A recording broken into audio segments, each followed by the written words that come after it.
This is Jeff. This is the first of a series of demos on After Effects shape layers, which is how After Effects deals with vector graphics. Essentially, the idea of a shape layer is that it is a layer dedicated to vector graphics, and it can have one and it can contain multiple shapes. It doesn't necessarily mean it's a singular shape layer. And I'll show you what I mean when I do that. There's two ways in which you can make a shape layer. I can go to Layer, New, create a shape layer, and that will just create a blank shape layer. Or you can go in here and, let me go ahead and fit this. You can go in here up to this menu, and you can select various different kinds of shapes you can start with. I'm going to start with the ellipse tool. And I'm going to go ahead and draw a circle.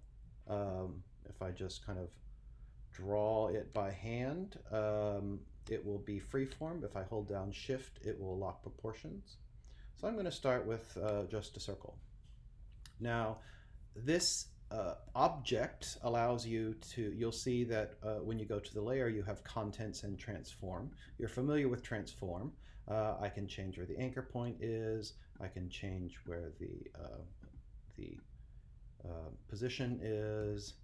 So this is basically a way that you can kind of do some basic, all the kind of manipulations that you've done with your moving illustrations, you can do here in this transform function. But with the vector graphics, these actually are held in as contents. So this particular ellipse isn't just a circle, it's a series of functions that you can play with. So for example, if I open up ellipse, you'll see there's ellipse path, stroke, fill, and transform of the ellipse itself. So you can actually have a separate transform than you can on the shape than you can on the layer. So you can actually have transformations within transformations, and let's kind of look at that. Okay, so I'm going to go ahead and start off with going through this. The ellipse path basically is the invisible math that draws the circle. Like Illustrator, it is the vector, and it has no appearance until you give it an appearance. And so you can change the size of it after you've drawn it, and you can change the position of it, but it changed the actual path. Then you have the stroke. So the stroke is basically the outline. You can go in and change the color either by double clicking up here. I'm going to choose that kind of aqua that is aqua green that is kind of developing in my project. I can take the stroke path up so I can see it, and then I can play with the opacity. Either I can turn it off or turn it on. There's other sorts of functions here, like I can add dashes, and so I'll zoom in a little bit so you can see this. So you can see there's dashes, and then there's also these little things called, on the line cap, you can have a butt cap, which will be flat, or a round cap, which will be rounded. That kind of makes them run together. So let me go here and play with the dash a little bit more.